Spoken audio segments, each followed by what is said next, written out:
My daunting quest to beat every Ghosts and Goblins game continues, as we now venture forth into exploring the first 2 proper sequels in the series. And leaving no gravestone unturned, I also went through another surprising quantity of ports that made their way across home consoles, computers, and mobile devices, to really get deep into the bowels of the beast here.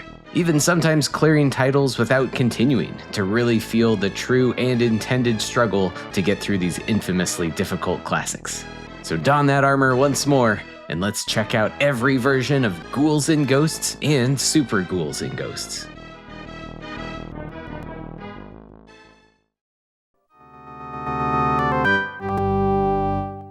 Released 3 years after the original Makaimura, Daimakaimura landed in arcades at the end of 1988, and was somewhat confusingly titled as Ghouls and Ghosts internationally. And again, we have Professor F leading the design team.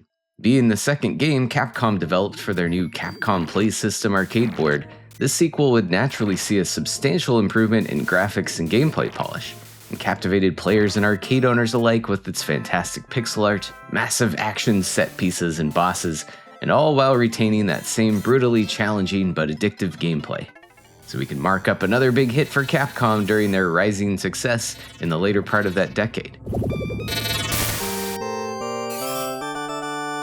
The premise also places us 3 years after the events of the first game, and Lucifer, ruler of the demon world, has stolen everyone's soul, Prin included. And once again, it's all up to Arthur to take the souls back and save the princess once more. Ghouls and Ghosts is still an action platformer with the same foundational elements, but with various evolutions in mechanics. Arthur's movement is basically the same, with committed jumps and falling straight down like a ton of bricks if you walk off of something. But here, the biggest change in your controls is the ability to throw weapons in 4 directions, opening up a lot of versatility in combat while giving the level designers free rein to further populate the screen with even more dangerous enemies from above and below. The way that weapons are handled returns as well, with them getting dropped by enemies or also in these new treasure chests that spawn throughout the game. And we have a few new armaments in the mix, like the Discus, which moves along sloped surfaces or offers opportunities to fire diagonally down off of ledges. And there's the Super Sword, Arthur's first melee weapon, which does heavy damage but introduces tons of risk as you need to get much closer to your enemies to hit them. And we also have the Psycho Cannon, a Loop 2 exclusive weapon that we'll talk more about later.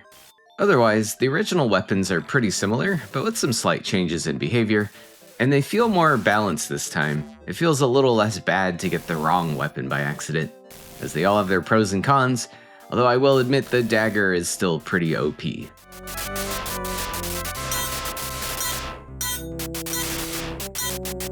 Another big evolution in the gameplay is regarding Arthur's armor potential, as you can now find an upgrade to golden armor. It doesn't add extra protection, one hit and you'll still be reduced to your underwear, but aside from adding this awesome cape, it gives you the ability to unleash magical attacks, executed by charging the attack button for a couple seconds and letting go when you want to cast. Your spell depends on the weapon you're holding, like this lightning bolt for the lance, summoning an ethereal clone for throwing daggers, and so on. These new attacks add even more combat versatility beyond firing up and down, so if you can keep that fancy armor on, you are greatly rewarded with more flexibility to deal with whatever the game is throwing at you. And in Daimakaimura's 5 stages, which you must do twice to get a true ending of course, there is a lot to deal with. Thanks to the improved power of the CPS system, the levels have even more detailed environments and some very cool set pieces as everything evolves through a nice variety of biomes on your way to the castle. Level 1 naturally drops you into the classic and familiar feeling graveyard, but with slightly changed enemies. Not to mention some new surprises like giant guillotines, a windstorm full of sickle weasels, terrifying vine tentacles bursting from the ground, and puking pig ogres armed with tridents.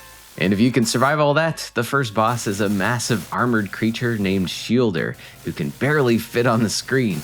And from here it's clear that Capcom has upped their game here in terms of visual spectacle.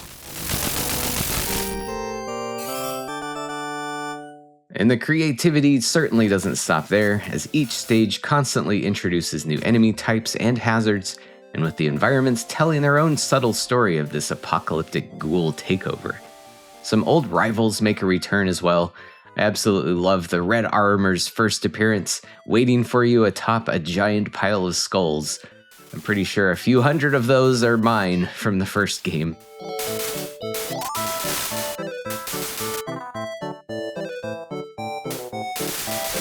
And the level design is just really incredible here. It's paced really well, there's a ton of variety, and it's a perfect blend of challenging platforming and devious enemy interactions to keep you pushing forward to see what's in store for you next, especially in the boss fights.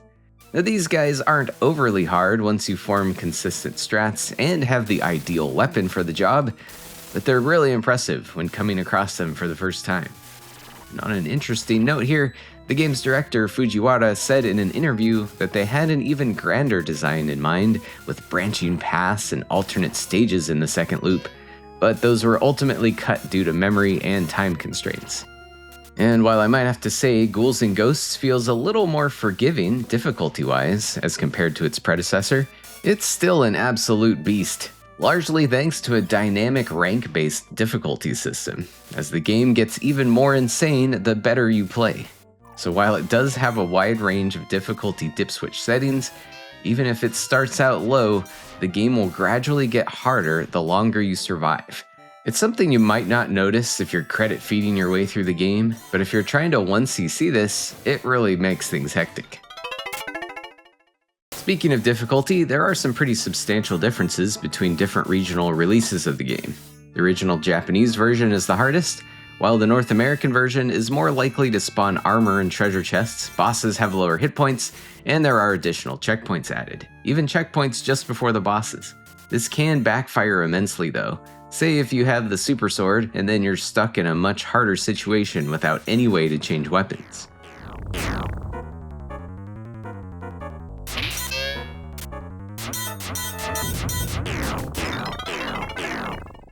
But whatever region you're playing, of course we have to beat the game twice. So upon finishing off Beelzebub here, Santa Claus turns you away from the final door and suggests you find the Goddess of Battle for the magic weapon that can defeat Lucifer. Now in Loop 2, she will appear in a chest if you have gold armor on, and bestow you with the Psycho Cannon, a pretty awesome fireball attack. Notably, it does lose some of its range if you're in your underwear, but if you can keep gold armor on, it eliminates projectiles, much like the cross in the first game. So you might want to be strategic where you pick this up. For example, the level 4 boss can be pretty tough without the longer range, but it's also going to be a bit tricky acquiring this weapon in the following stage thanks to a gauntlet of numerous armors guarding Beelzebub. But finally, you'll reach a huge and crazy looking Lucifer sitting on his throne, and much like Astaroth in the first game, he's a bit of a pushover. Make his head explode and the souls of the villagers return and Prin Prin is revived. In the end, I found this to be a super satisfying clear. The dynamic rank difficulty was daunting at first, but it really makes things exciting and unpredictable. And this is truly a masterpiece of arcade platformers of the time. Now, aside from the numerous ports we're about to get into, there are also a few re-releases of this that are essentially one-to-one. It's included on the Capcom Generations release for PS1 and Saturn, and the Capcom Collection on PS2 and Xbox, Capcom Arcade Stadium, and let's not forget that big Capcom Home Arcade plug-and-play. Now, despite the late 80s release date of Ghouls and Ghosts, much like the original Ghosts and Goblins, we would see a slew of home computer conversions produced for this sequel. In 1989 would see a handful of ports developed by Software Creations and published by US Gold. And we'll look at the C64 version here first.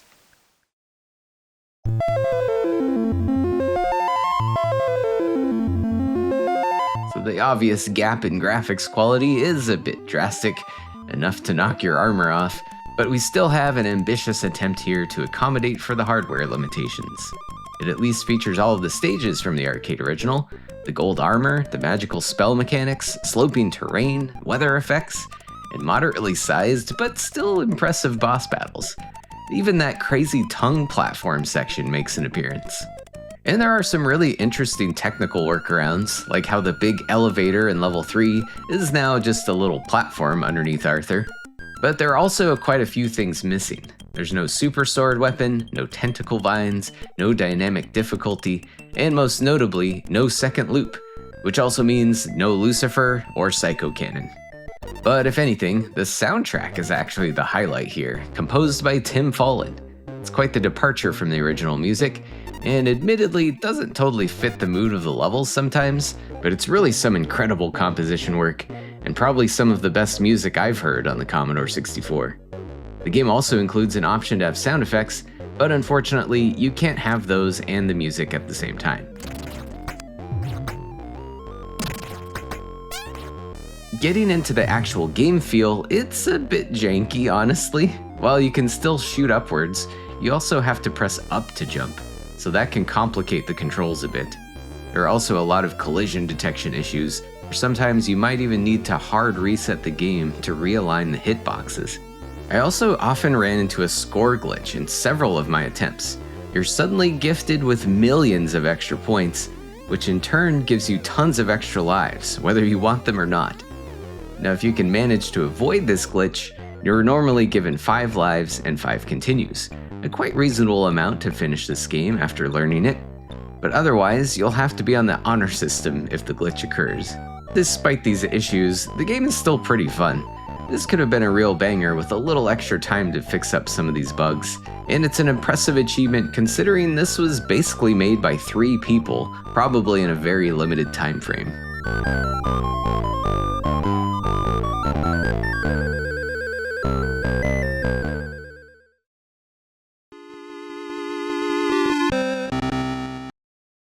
And next up is the ZX Spectrum port, and much like my surprise with the Ghosts and Goblins port for this microcomputer, we have a very capable conversion here, with Mike Follin on the programming duties. And is that music I hear? Oh, for a little bit, yeah. As long as you're running the 128K version, this does feature more Tim Follin jams on the title screen. Unfortunately, there's no music during the gameplay though.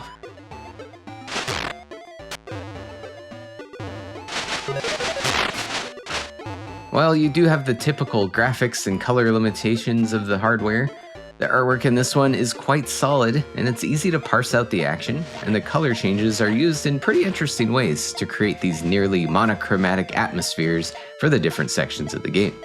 And much like the C64 version, all of the levels and set pieces are here, minus the Lucifer fight, but there are some other tweaks and surprises in store. And the game feel itself is actually very responsive. There's not much input lag, the screen scrolls along smoothly, and the combat and platforming generally feel pretty great, really. Now, you do have to press up to jump again, so that's just something to get used to and adjust accordingly for when you want to fire upwards. The gold armor and magic spells are also all here, although again they have removed the super sword.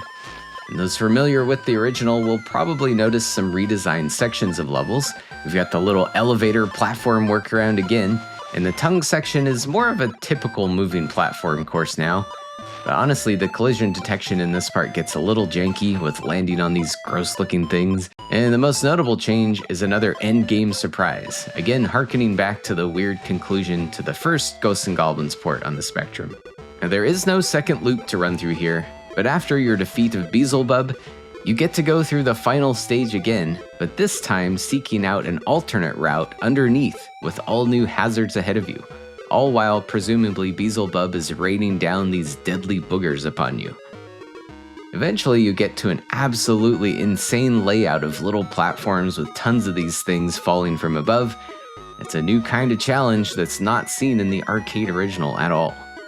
The rest of the game leading up to this is certainly difficult, but this part is a huge spike where only the most resilient will be able to push through and figure out a safe passage. At least, unlike the first game, they do give you a few continues to work with. But regardless, this took me a while anyway. This is probably a bit of overkill and highly frustrating to the average player, but I do really appreciate them adding something original to the game's final moments. Overall, it's another knockout of the park as far as computer ports are concerned, with this one not only being an impressive and ambitious technical achievement, but seriously, it feels great to play, and it's well worth a look for any Ghouls and Ghosts fan.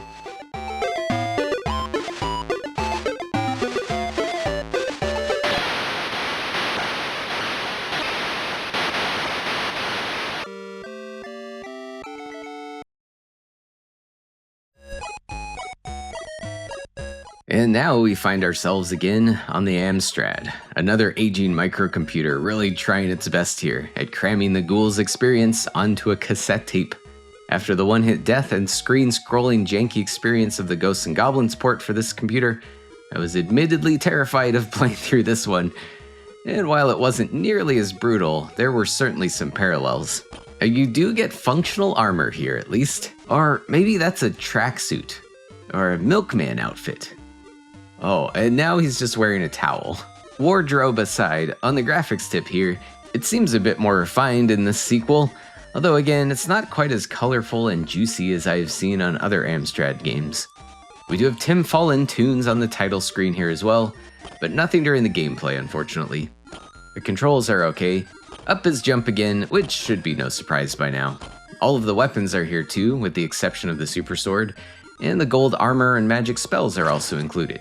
Now the biggest challenge you'll face here is the screen-scrolling quirkiness. Again, like the Ghosts and Goblins Amstrad port, the viewport shifts over when you near the edge of the screen, making for some incredibly frustrating enemy spawns, especially the sickle weasels during the level 1 windstorm section, or the fire bats at the end of level 2. I think the majority of my deaths in this game were in those parts. Top it off with some very unforgiving hitboxes, and you have to be super careful, or you might want to smash your keyboard. Level 3 gets a bit weird too. The elevator has been replaced with a stair-like platforming section with tons of the rock-dropping imp guys, again often spawning at the worst moments and places while you make your ascent. Now at least we do get a full loop of the 5 stages, and the game graciously gives you some continues as well. There's no second loop or anything extra beyond the Beelzebub fight, but you have to commend the efforts getting as much content as they did to fit into this game, and it might be a daunting challenge worth undertaking for Amstrad enthusiasts or intrepid explorers of jank.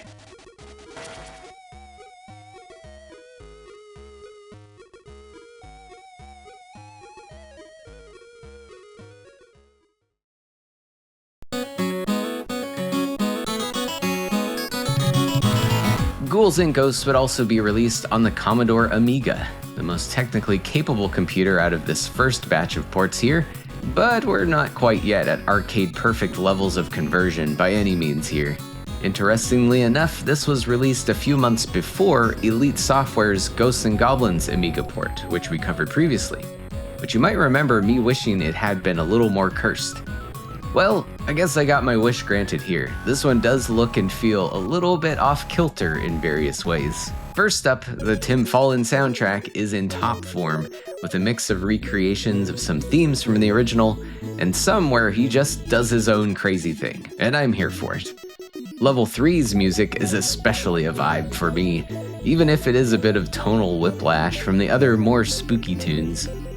Now there's no sound effects while playing music, by the way, which is too bad, but it's not unusual on the Amiga.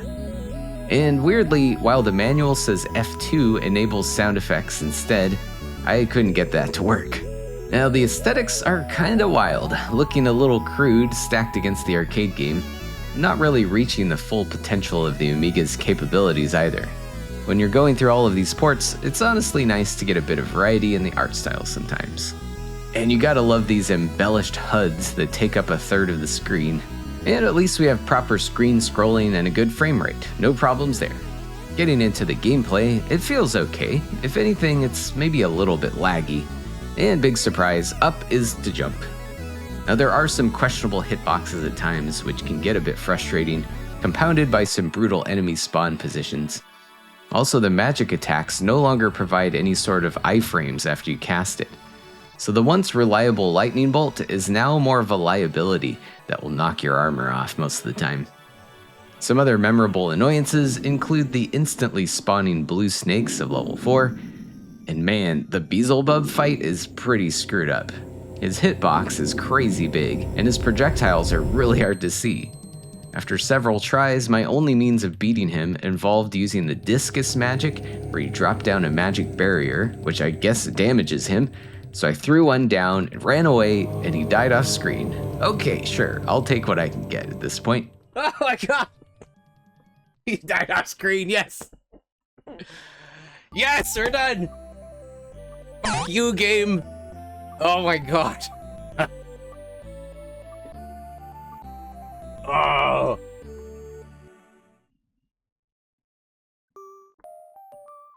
Wait, what? What is... Wait, we're not done. What? So this Oh, one no. does not have 2 loops, by the way, but it does have a quick and rather easy Lucifer fight at least.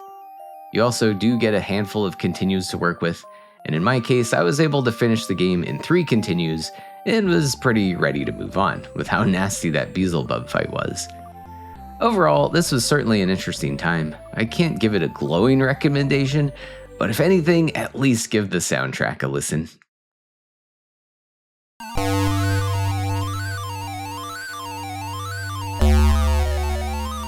And next on my list, I went on to the Atari ST version. And wow, this looks familiar. So something new I learned. Apparently, US Gold is somewhat infamous for taking a port developed for Atari ST and converting it for the Amiga without changing much. And that certainly seems to be the case with this one, which looks and plays very similarly. There are some subtle differences though that actually cause some complications to my strats compared to the Amiga game. For one, the screen's real estate is trimmed down just a little bit from the top of the screen, which unfortunately leads to a lot more enemy spawns from above that become very troublesome, since you then have less time to react to them. You'll notice this immediately with the fire-spitting plants in level 1. These cracked out pigs are way faster as well. Despite this, I overall had an easier time on this port compared to the Amiga, but part of that might just be from freshly beating that one, and some of the strats just needed minor tweaks. Luckily, the controls actually feel a bit more responsive here, so that's a plus, and the scrolling still works fine. There is sometimes a little bit of loading time during stages, but nothing too intrusive.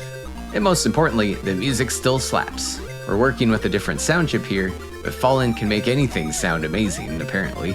And arguably, the track choices feel a little more appropriate for the atmosphere this time, but that's all personal preference.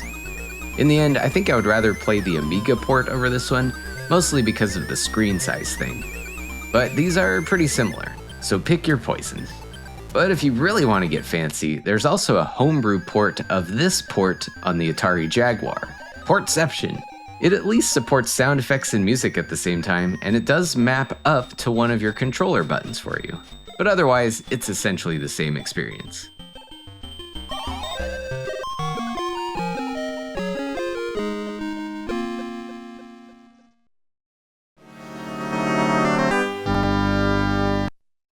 And finally, we've now arrived at the console ports. First up with the most well-known version, released in August of 1989 for the Sega Mega Drive, and later brought to North America on the Genesis in October of that year, and a European release in late 1990. The early Mega Drive library came out swinging with lots of faithful and effective ports of arcade games for the console, and Ghouls and Ghosts is no exception here, with a nearly arcade-perfect experience. Notably, this one was programmed by Yuji Naka, of Phantasy Star and Sonic the Hedgehog fame. Oh yeah, and Balan Wonderworld, and insider trading charges too. Anyways, getting back to Ghouls and Ghosts, again, its accuracy compared to the arcade version is very impressive. There are some very slight and minor differences in the sprites and graphics, some details in animations and the backgrounds are gone, and the screen's viewport is slightly zoomed in a bit to fit the system's resolution, but it barely affects the gameplay. It performs very smoothly, feels very responsive, there are only a few moments of slowdown occurring. The music sounds great as well. It's similar to the arcade, but I think the Genesis sound chip smoothed out some of the harshness of some of the instruments, and the sound effects are especially less abrasive.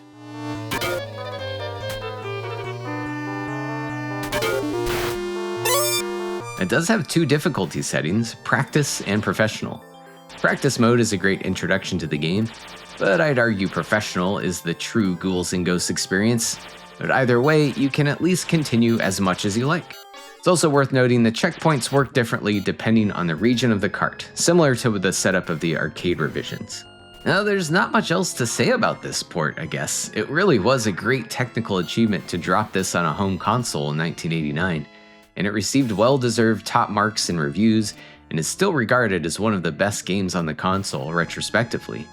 The Genesis port has also seen its share of re-releases on things like the Wii Virtual Console, Sega Genesis Mini, Nintendo Classics on the Switch, and even this little TV plug-and-play bundled with Street Fighter 2. To this thing's credit, it does have 2 controllers, and unlike a lot of other cheap Sega things like this, the sound emulation isn't totally screwed up for once. But whatever way you want to play this one, it's really a tremendous title, and I can't recommend it enough. And getting the 1cc in professional mode really felt great.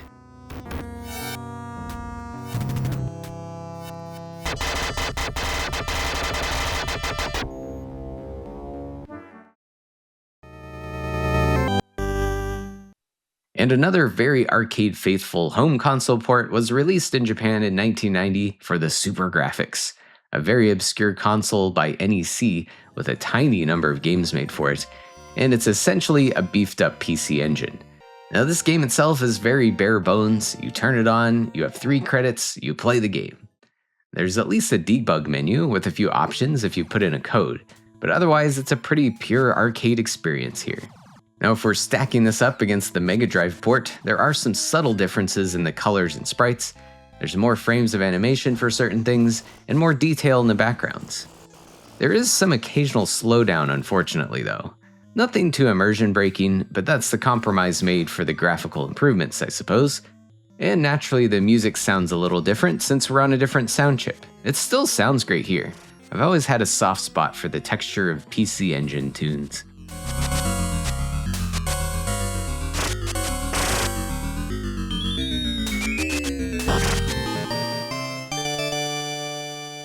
And if anything, the cover art is phenomenal. Combine that with the obscurity of the SuperGrafx, and you at least have an amazing collector's piece if you're into that sort of thing. And it also happened to get a re-release on the TurboGrafx mini console if you have one of those.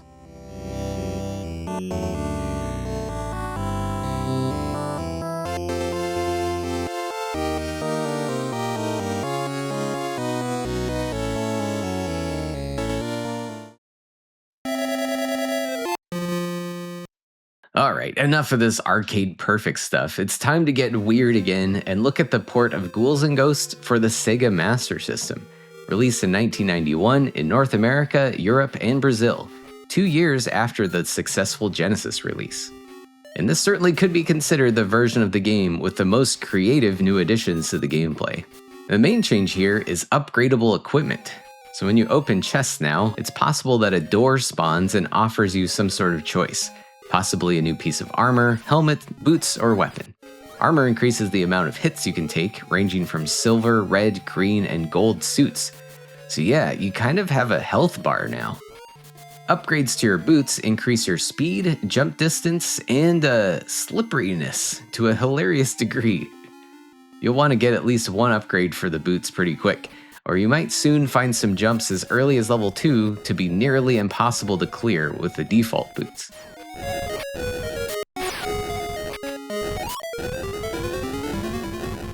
Each helmet upgrade adds a new magical spell to your arsenal.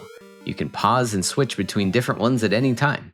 You also have a magic meter instead of being reliant on hanging onto the gold armor. Some of the spells are very similar to the original magic attacks, but there are some new ones such as the shield magic, healing magic, or a screen clearing bomb attack. As for weapon choices, you still have the javelin, dagger, axe, discus, and a fireball. And all of these are very solid choices, really. None of them are too quirky or unusable. All of these upgrades are persistent, even through deaths and continues, which are unlimited, by the way. And the upgrades are also technically required. You do need the Psycho Cannon to get into the final boss room with Lucifer. And to get that, you have to have the full set of upgraded gear. I'm honestly not even sure if this is possible to acquire in a single deathless run, so you kinda have to grind a bit to keep getting doors to spawn and get the items you need. Sometimes the doors offer a simple life or magic refill as well, so it's not always going to be a new item every time. This does slow down the flow of the game a bit, but ultimately it's a pretty interesting modification that adds some variety and makes the game a bit more approachable difficulty-wise. Aside from all of this, it's still definitely Ghouls and Ghosts. The same levels are all here, with just some minor layout tweaks. It's worth mentioning Arthur controls a little differently. You do have some mid-air movement control now, which becomes a necessity later once your boots are powered up into their most slippery forms. The graphics and sound are obviously going to be limited to the hardware, and they can't compete with the 16-bit ports, But for the Master System, this is pretty okay.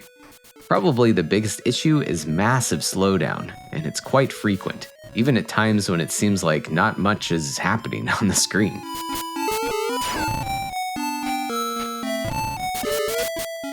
And the big bosses are relegated to their own separate Black Void-style rooms, so their behaviors have been changed a bit for their new minimalistic environs, and generally they are much easier.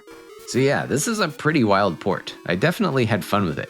And if the brutality of the original isn't your bag, this is a pretty nice version that's worth a try, and still has its challenging moments here and there. Even veterans of the original might get a kick out of the new things thrown into the mix here.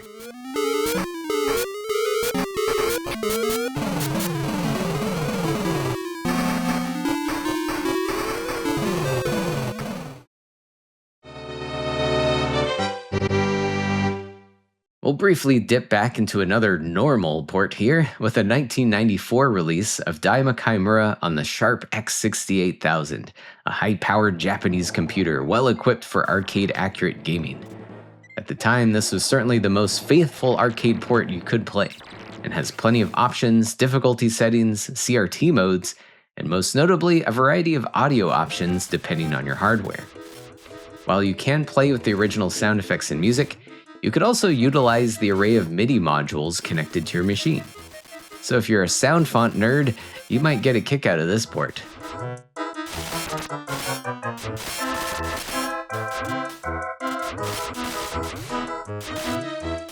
Although I will mention, I did run into some pretty frequent game crashes, on level 3 especially. Now I'm not entirely sure what was causing it, if it was my emulator or the MIDI device, or if the game itself is just prone to this regardless of settings. So just a heads up there, it's a pretty unfortunate flaw on an otherwise near perfect arcade port, so the music modifications might be the only highlight of playing this version these days.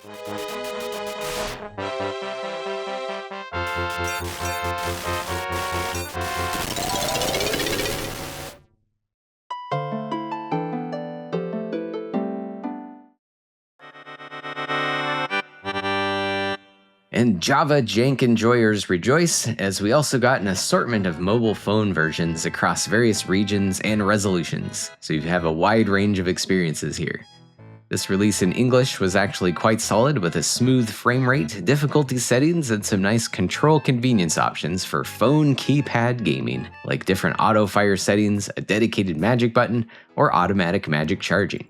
Probably the big problem here is the narrow screen and enlarged sprites cause the need for a shifting camera, and here it whips around a bit too fast and can be disorienting or even nauseating if you're playing it on a larger screen.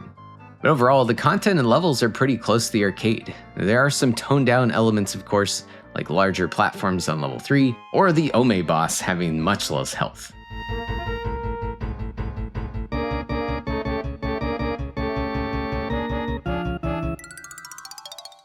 The Japanese Doja release was also solid, but was split into two different parts.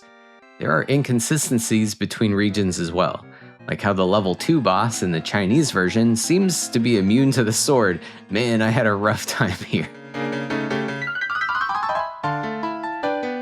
If you're hopping between resolution choices, I gotta say the lower resolution versions look quite rough. Just really messy looking downscales, and not the clean look of the low-res Ghosts and Goblins Java games. Now in the end, these are quite impressive conversions though, all things considered.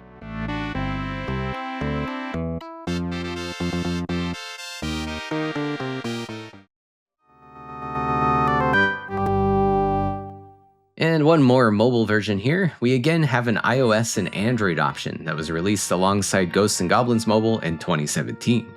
And with essentially the same menus, a touch control interface that blocks your view of most of the screen, and all of the other various options. And all with an essentially one-to-one version of the arcade game in terms of sound, graphics, and content.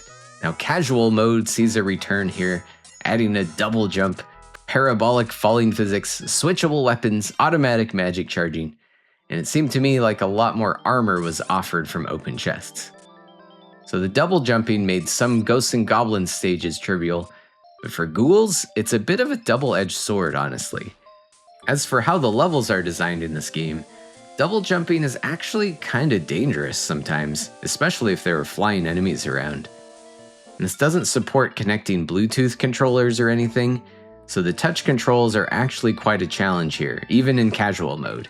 And to boot, you've got the harsher checkpoints of the Japanese arcade version, and any checkpoints earned are lost after a game over, with 5 lives per credit.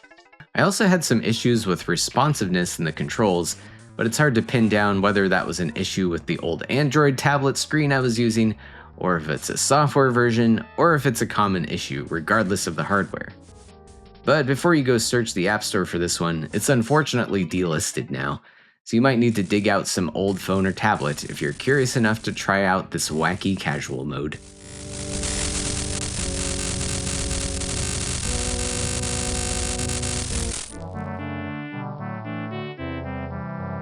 And that wraps up all the versions of Ghouls and Ghosts. But before you frantically type a comment telling me that I forgot the Super Nintendo version, despite its confusing title, it's not a port at all, and it's not a remake either. This is officially the 3rd game in the series, and the first entry to originate on a home console instead of the arcades.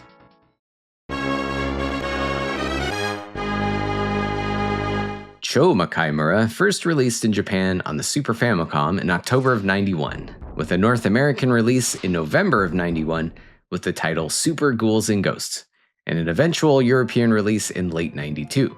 And all of this after a turbulent development cycle lasting over 2 years. Despite this, the transition from the arcade to home went very well, I'd say, maintaining a similar aesthetic to the prior Ghouls and Ghosts, with some fantastic pixel art, beautiful stage biomes, and more insane set pieces and massive bosses that the series would become known for.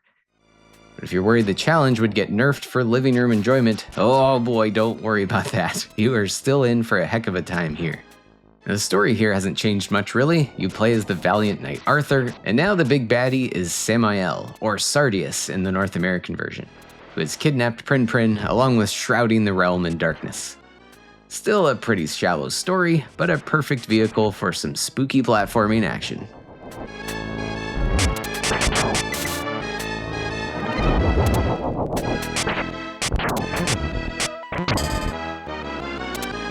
The first big change you'll likely notice upon starting your quest is Arthur's double jump, and somehow despite this newfound flexibility to your movement, jumping is still a rather stiff and committed action. While you can start the second jump at any point while in your first jump, all jumps are still lacking any mid-air adjustment, keeping the game's platforming and combat challenges very precise and calculated. And notably, Arthur's ability to fire upwards or downwards has been removed, so overall the game does put a bit more weight into your movement over typical weapon shooting capabilities. Treasure chests are again scattered throughout the stages, some of them hidden until you pass through the right spot, sometimes summoning a jerk-face wizard, but hopefully there's something useful inside. And the armor system from Ghouls is mostly intact, with one hit to your armor reducing you to your boxers, although this time there are 2 levels of armor upgrades. The green bronze armor will immediately evolve the weapon you're currently holding, and then gold armor will add the charge up magical spell unique to that weapon, along with giving you a basic shield that will protect you from 1 projectile before it breaks. There's even also an additional shield upgrade, the Sun Shield, that can take 3 shots before breaking, and increases the speed at which you charge up your magic. And there are 7 different basic weapons you can get here, a mix of some of the classics and some brand new to the series. The lance, dagger, torch, and axe are still here, with new weapons including the crossbow, scythe, and tri-blade. And again, each weapon gets juiced up a bit when you have upgraded armor. Some of the weapons are great, and some are just plain weird, and in some cases, even the upgraded version of something might feel worse to use.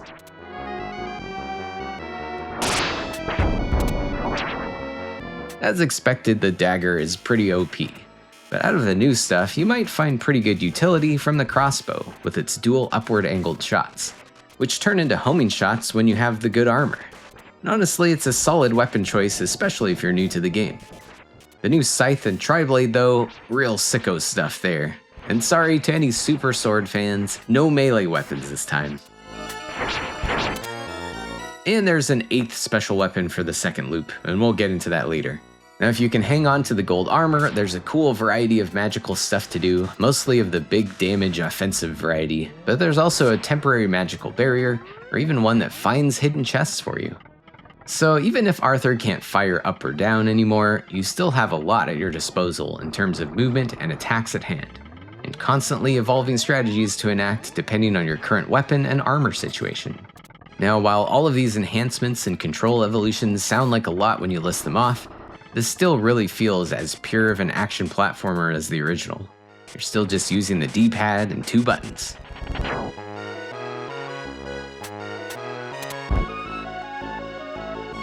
Now let's get into what lies ahead of Arthur here, with an epic journey unfolding over the course of 7 stages, each with their own big boss fight, and as tradition, 2 loops required to reach the final fight with Sardius and save Prinprin. Much like its predecessor, you'll traverse through all sorts of different varied environments loaded with hideous monsters and very creative hazards and obstacles, some of which really flex the graphical capabilities of the console. And overall, the path does feel a bit familiar, kicking off with a graveyard level and that iconic theme music plays. And some of the later level layouts and enemy types are clearly throwbacks to previous games, but with fresh new twists. And since we're at home instead of the arcade, the game runs on quite a bit longer. Capcom was even able to realize ideas that they had for the original Ghouls and Ghosts, like this infamous auto-scrolling raft level. And of course they gotta show off some crazy rotation technology with the almost nauseating Ghoul stomach level, a frequently frustrating stage for me while I was trying to 1cc this game. The boss fights are also super impressive, usually facing off with large beasts reminiscent of some previous bosses, but again they have evolved somewhat and deliver all new challenges. And they're usually so graphically complex to the point of tanking the frame rate, by the way. In fact, slowdown happens quite a lot in this game whenever things get hectic. There are pros and cons to this. It does break your immersion and rhythm a bit, but at the same time it can make certain moments a bit easier to deal with. Now, if you really want to play a version with less lag, there are ROM hacks that remediate this, or you could also play the version bundled with the Capcom Classics collection. Eventually, at the end of Loop 1, which culminates with a crazy rematch with Astaroth and his eviler twin Nebaroth, you'll then find out you need the Goddess Bracelet to enter the final throne room. You'd think Arthur would learn by now. So the game begins again, with a bump in difficulty of course, unless you had already started on the hardest professional mode. And this time you need to find that bracelet, obtained similarly to the Psycho Cannon. You'll need gold armor on, and keep opening those chests until the goddess bestows this unusual weapon upon you. Also like the Psycho Cannon, this weapon behaves differently depending on what armor you have on, with its effective range increasing with the armor tier. It also deals damage differently on how far you are from the enemy, dealing more damage the closer you are. It introduces a new risk and reward element that really makes the combat spicy.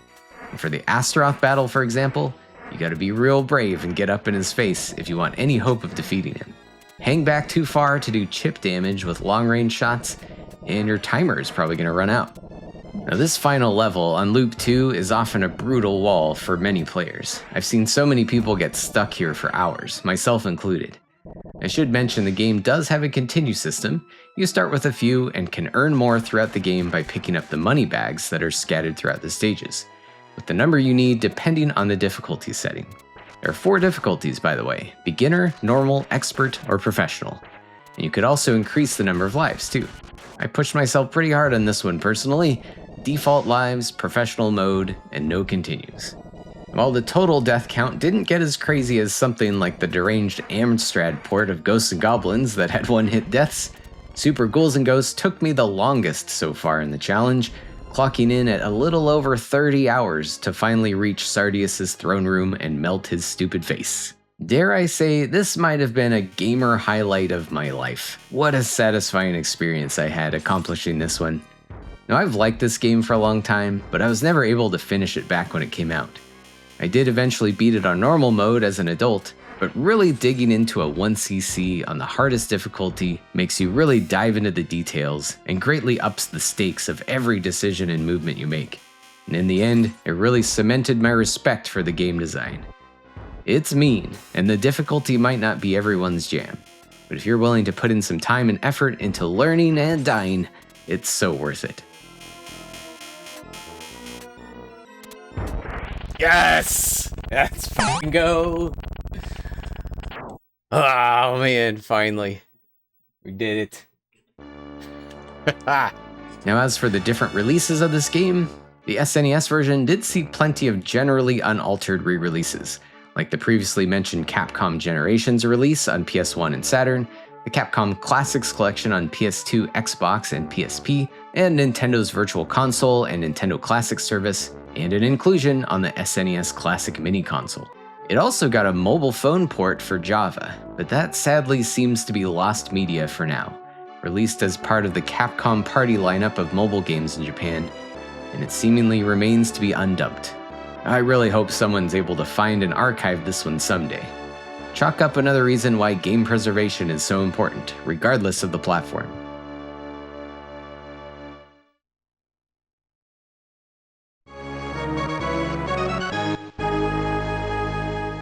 Super Ghouls and Ghosts also eventually found its way onto the Game Boy Advance in 2002, and it goes well beyond being a straight port of the SNES game, adding all sorts of new stuff. And it was known as Chomakaimura R in Japan, but simply titled Super Ghouls and Ghosts for the North American release. Now this does include the original version, just with a slight downgrade in sound quality on the crunchy GBA sound chip, and to accommodate for small and dim handheld screens, this does have a slightly zoomed in and brightened view of the action, with some occasional automatic camera panning.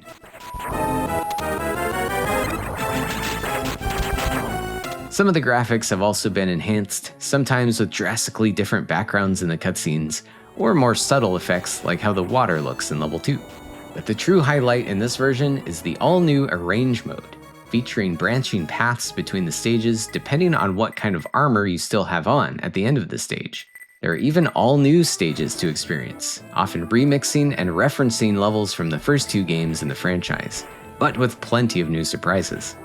I thought these were really cool, and while at times they feel a little gimmicky in comparison to the original levels, they provide a really fun dose of nostalgia while introducing some new challenges to the game.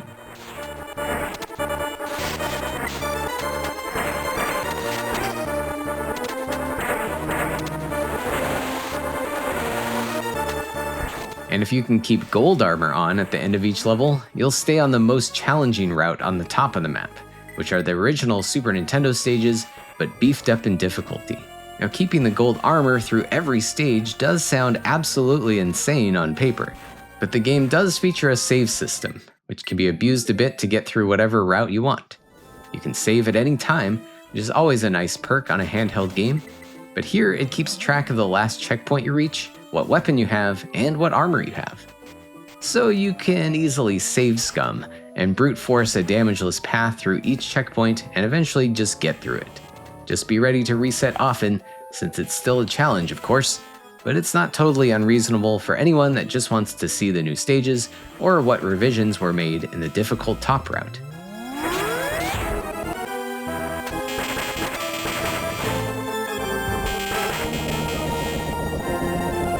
All in all, it's a really cool enhanced version of the original that I don't hear get talked about all that often, and it's absolutely worth a go through the new content at the very least.